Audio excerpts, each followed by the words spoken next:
Nag-create ako ng zero number sa cardboard. Then, ang gamit ko is yung glitter cards. Yun yung gagawin natin pang design sa cardboard.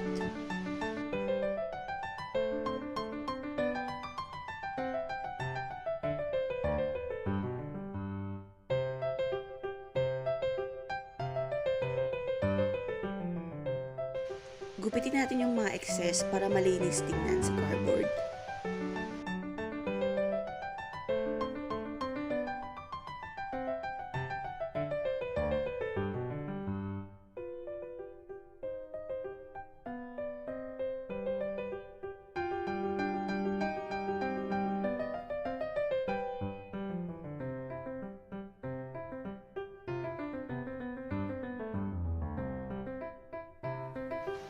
Then, need natin si glue stick or kahit ano, pandikit, basta glue or glue gun para matibay.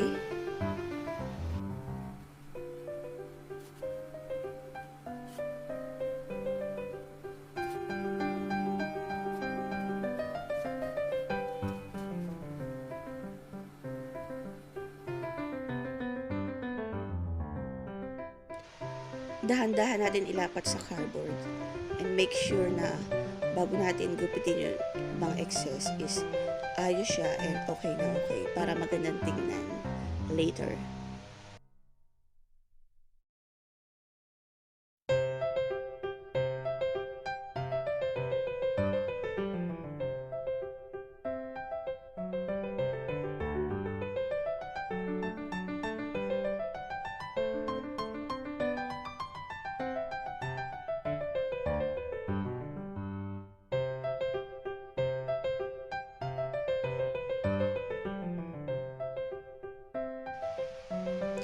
Ganun din ang gagawin natin sa other side. Gugupit din tayo ng glitter card and yun din ang ipang tatakip natin sa ating cardboard para mas lalong gumanda and pwedeng-pwede to pang do-it-your photoshoots lalo na sa mga baby and birthdays.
Ginupit ko yan ng tatlo para mas mabilis na ma-fold yung glitter card and mas okay siya pag ganyan.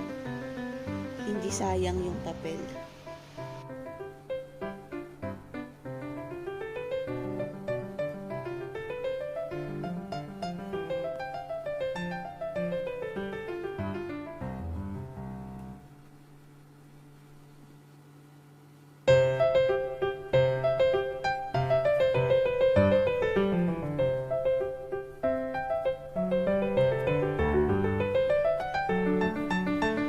other side naman ang gagawin natin. So, same lang din. Continuous lang kung paano yung ginawa natin na muna. Basta, dapat clear lang yung sa papel and hindi dapat magkaroon ng mahirap kasi i-pattern yung zero eh.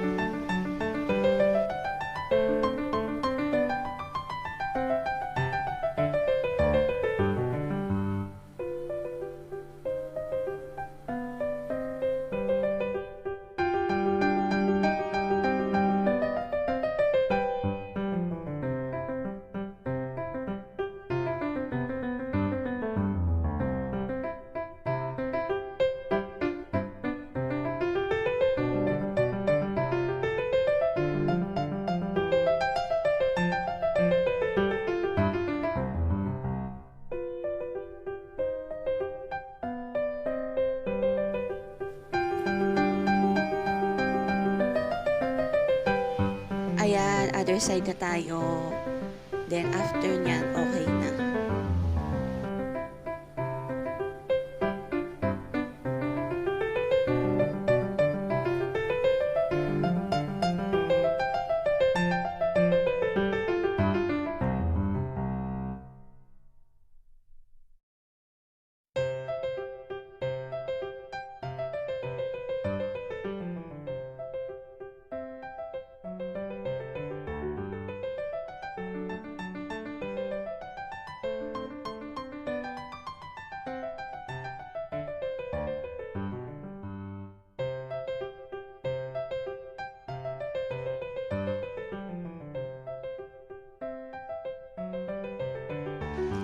Yan yung other way, gupitin na lang para sa mga excess na papel. Kaya lang, much better yung ginawa ko kanina, yung tiniklop lang.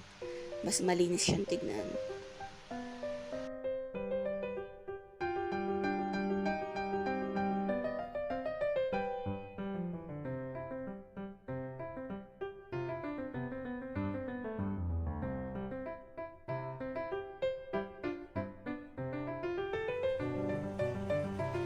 Oh, there you have it. Ang ating zero pattern number para sa birthdays or do it your photoshoot ni baby. Thank you for watching. Till my next vlog. Bye bye.